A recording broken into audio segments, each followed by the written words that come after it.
സാലീസ് പ്ലേറ്റിൻ്റെ പുതിയൊരു എപ്പിസോഡിലേക്ക് എല്ലാവർക്കും സ്വാഗതം. അപ്പോൾ നമുക്ക് ഇന്നത്തെ വീഡിയോയിലേക്ക് കിടക്കാം. ഇതുപോലെ നല്ല സോഫ്റ്റ് ആയിട്ടുള്ള ഹെൽത്തി ആയിട്ടുള്ള ഒരു ദോശയാണ് ഇന്ന് ഞാൻ ഉണ്ടാക്കുന്നത് കേട്ടോ. അപ്പോൾ അതിന് വേണ്ടി നമുക്ക് ആദ്യം 1 കപ്പ് ഉഴുന്നാണ് ഞാൻ എടുത്തേക്കുന്നത്, നമ്മൾ സാധാരണ എടുക്കുന്ന പോലത്തെ. അതുപോലെ തന്നെ ഇത് ബോയിൽഡ് റൈസ്, നമ്മൾ മട്ട റൈസ് എന്ന് പറയുന്നത്, അത് 1 കപ്പ്. പിന്നെ 1 കപ്പ് പച്ചരി എടുക്കുന്നുണ്ട്. അത് ഇപ്പം 3:1 എന്നുള്ള റേഷ്യോയിലാണ് നമ്മൾ ചെയ്യേണ്ടത്. പിന്നെ ഞാൻ എടുത്തേക്കുന്നത് 1/4 കപ്പ് അടുത്ത് പച്ചരി എടുത്തിട്ടുണ്ട്. അതിൻ്റെ കൂട്ടത്തിൽ ഇത് കണ്ട്, ഇതെന്നാൽ നിങ്ങൾക്ക് മനസ്സിലായല്ലോ, റാഗി എന്ന് പറയുന്ന സംഭവമാണ്. അത് നിറച്ചങ്ങ് ഇട്ട് കൊടുക്കുമ്പോൾ നമുക്ക് 1 കപ്പും കൂടി കിട്ടും. അപ്പോൾ നമ്മുടെ 3:1 റേഷ്യോ ഇപ്പോൾ ശരിയായില്ലേ. നമ്മൾ 1 കപ്പ് ഉഴുന്നെടുത്തു, 1 കപ്പ് മട്ടേരി എടുത്തു, 1 കപ്പ് പച്ചരി എടുത്തു, പിന്നെ 1/4 കപ്പ് അരിയും പച്ചരിയും പിന്നെ ഇതും കൂടെ നമ്മുടെ റാഗിയും കൂടെ ചേർത്തിട്ട് അപ്പോൾ 3 കപ്പ് നമുക്ക് കിട്ടിയിട്ടുണ്ട്. ഇനി നമ്മളെടുത്ത് വെച്ചേക്കണ ഉഴുന്ന് സെപ്പറേറ്റ് കഴുകണം. അതുപോലെ തന്നെ അരികളെല്ലാം കൂടെ ചേർത്തിട്ട് ഒന്നിച്ച് കഴുകിയിട്ട് നമുക്കൊരു 5-6 മണിക്കൂറിന് സോക്ക് ചെയ്തിടാം. ഒരു 5-6 മണിക്കൂറായി കഴിഞ്ഞ് കഴിഞ്ഞപ്പോൾ ഞാൻ അരി സെപ്പറേറ്റ് അതിൻ്റെ വെള്ളമൊന്ന് ഊറ്റി കളഞ്ഞിട്ട് വെച്ചിട്ടുണ്ട്. അത് കഴിഞ്ഞിപ്പോൾ നമുക്ക് ആദ്യം ഉഴുന്നൊന്ന് അടിച്ചെടുക്കാം. ഉഴുന്ന് നല്ലപോലെ അരച്ചെടുക്കണം കേട്ടോ, കാരണം എന്നാലേ നമുക്ക് സോഫ്റ്റായിട്ട് കിട്ടുള്ളൂ. അരി ഇച്ചിരി അരവ് കുറവാണെന്നുണ്ടെങ്കിൽ നമുക്ക് വലിയ പ്രശ്നമൊന്നുമില്ല ദോശയ്ക്ക്. അപ്പോൾ ഉഴുന്ന് ആദ്യം ഇതുപോലെ അരച്ചെടുത്തിട്ടുണ്ട്. അതിന് ഞാൻ വലിയൊരു ബൗളിലേക്ക് ഒഴിച്ചു കൊടുത്തു. സെക്കൻഡ് ട്രിപ്പ്, അതായത് ഞാനിട്ടിരുന്ന അരി 2 ഭാഗമായിട്ടാണ് അരയ്ക്കുന്നത്. എൻ്റെ ആദ്യത്തെ ഭാഗം അരച്ചു, അതിട്ട് കൊടുത്തിട്ടുണ്ട്. രണ്ടാമത്തെ ഭാഗം അരച്ചിട്ടുണ്ട്, അതും ഞാൻ ചേർത്ത് കൊടുത്തിട്ടുണ്ട്. ഇനിയും നമ്മുടെ നമ്മളെല്ലാം മിക്സിയിൽ അടിച്ചെടുത്തിട്ടുണ്ട്. ഇനി നമ്മൾ ചെയ്യണമെന്ന് വെച്ചിട്ടുണ്ടെങ്കിൽ നമ്മുടെ കൈ വെച്ചിട്ട് വേണം ഇതിനെ ഒന്ന് മിക്സ് ചെയ്തെടുക്കാൻ. കാരണം നമ്മുടെ നല്ല ബാക്ടീരിയ കിട്ടാൻ വേണ്ടിയിട്ടാണ് ഇങ്ങനെ കൈ കൊണ്ട് നമ്മൾ ചെയ്യുന്നത്. സ്പൂണും കൊണ്ട് ചെയ്താലും കുഴപ്പമൊന്നുമില്ല. പക്ഷേ നല്ല ബാക്ടീരിയ കിട്ടണമെന്നുണ്ടെങ്കിൽ നമ്മൾ കൈ വെച്ചിട്ട്, നല്ല കഴുകി നീറ്റായിട്ടുള്ള കൈ വെച്ചിട്ട് തന്നെ ഇത് മിക്സ് ചെയ്തെടുക്കണം. അത് പ്രത്യേകം എല്ലാവരും ശ്രദ്ധിക്കണം.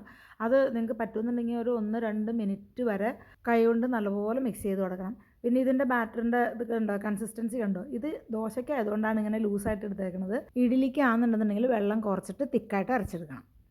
ഈ അരച്ച് വെച്ചേക്കണ മുഴുവൻ മാവ് ഞങ്ങൾക്ക് ആവശ്യമില്ല. അപ്പോൾ അതുകൊണ്ട് ഞാൻ അതിനെ 3ആയിട്ട് ഡിവൈഡ് ചെയ്തിട്ട് ആവശ്യമുള്ളത് പുറത്ത് വെച്ചിട്ട് ബാക്കിയുള്ള മാവ് ഞാൻ സെപ്പറേറ്റ് 3 പാത്രത്തിലാക്കിയിട്ട് അതിനെ ഫ്രീസറിൽ സൂക്ഷിക്കുകയാണ്. നമുക്ക് എപ്പോൾ ദോശയുടെ ആവശ്യം വന്നോ അതിന് 12 മണിക്കൂർ മുമ്പ് ഇതിനെ ഇറക്കി പുറത്ത് വെച്ചാൽ മതി. വേറെ ഒന്നും നിങ്ങൾ ചെയ്യണ്ട, പുറത്തിറക്കി വയ്ക്കുക. ഇപ്പോൾ നാളെ 6 മണിക്കാണ് ചുടണമെന്നുണ്ടെന്നുണ്ടെങ്കിൽ തലേ ദിവസം 6 മണിക്ക്, അതായത് വൈകുന്നേരം 6 മണിക്ക് ഇതിനെ ഇറക്കി പുറത്ത് വയ്ക്കണം. നിങ്ങൾ ദോശ ചുടാനായിട്ട് മാവ് എടുക്കുമ്പോൾ എല്ലാ മാവും വയ്ക്കണ പോലെ തന്നെ അതും നല്ലപോലെ പൊങ്ങി ആവശ്യത്തിന് നല്ല പാകത്തിനായിട്ട് വരും. ഇത് ഞാൻ ഫ്രീസറിൽ വെച്ചതല്ല കേട്ടോ, അല്ലാതെ കൊണ്ട് ഞാൻ മാറ്റി വെച്ചിരുന്നതാണ്. ഇപ്പോഴത്തെ ഈ കൺസിസ്റ്റൻസി ഒരു സ്വല്പം കൂടുതലാണ്. അപ്പോൾ ഞാൻ അതിൻ്റെ അകത്തേക്ക് ഒരു സ്വല്പം വെള്ളം കൂടി ചേർത്തിട്ട് അതിനെ ഇതുപോലെ ഒന്ന് ലൂസാക്കുന്നുണ്ട്. ബാറ്ററിൻ്റെ കൺസിസ്റ്റൻസി നിങ്ങളുടെ ഇഷ്ടം പോലെ കൂട്ടുകയോ കുറയ്ക്കുകയോ ഒക്കെ ചെയ്യാം കേട്ടോ. ഇനി നമുക്ക് ഇതിനൊന്ന് ചുട്ടെടുക്കാൻ നോക്കാം. ഒരു പാൻ അടുപ്പത്ത് വെച്ച് നല്ലപോലെ ചൂടായി കഴിഞ്ഞ് കഴിയുമ്പോൾ നമ്മളൊരു ഇച്ചിരി വെള്ളം തെളിച്ച് കൊടുക്കുക. അതിനുശേഷം ബാറ്റർ 2 ഇതാണ് ഞാൻ ഒഴിക്കുന്നത്. 2 സ്പൂൺ കോരി ഒഴിച്ചിട്ട് നിങ്ങളുടെ ഇഷ്ടത്തിനനുസരിച്ചുള്ള തിക്നെസ്സിൽ നിങ്ങൾക്ക് പരത്തി കൊടുക്കാം. എന്നിട്ട് ഇതിനൊന്ന് മൂടിയിടുക. 1 മിനിറ്റൊക്കെ ആകുമ്പോഴേക്കും നമ്മുടെ ദോശ നല്ല ക്ലിയർ ആയിട്ടാവും. ഞാൻ മൂടിയെ മാറ്റി നോക്കി, നല്ല അടിപൊളി ദോശ വന്നിട്ടുണ്ട്. അടിപൊളിനേക്കാളും ഇത് നല്ല ഹെൽത്തി ആയിട്ടുള്ള ദോശയാണ്. ഞാൻ സ്കൂളിൽ ഇത് പിള്ളേർക്ക് വരെ കൊടുത്തു വിടുന്ന സംഭവമാണ്. നിങ്ങൾ ട്രൈ ചെയ്ത് നോക്കണം കേട്ടോ.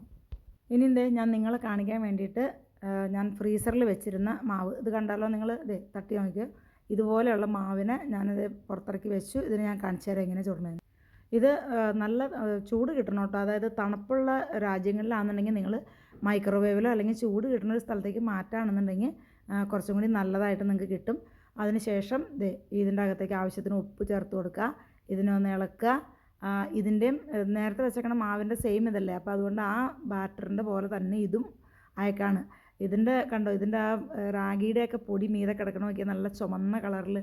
അത് നമ്മൾ വലിയവർക്കും പിള്ളേർക്കും ഒക്കെ നല്ല സാധനമാണ് കേട്ടോ.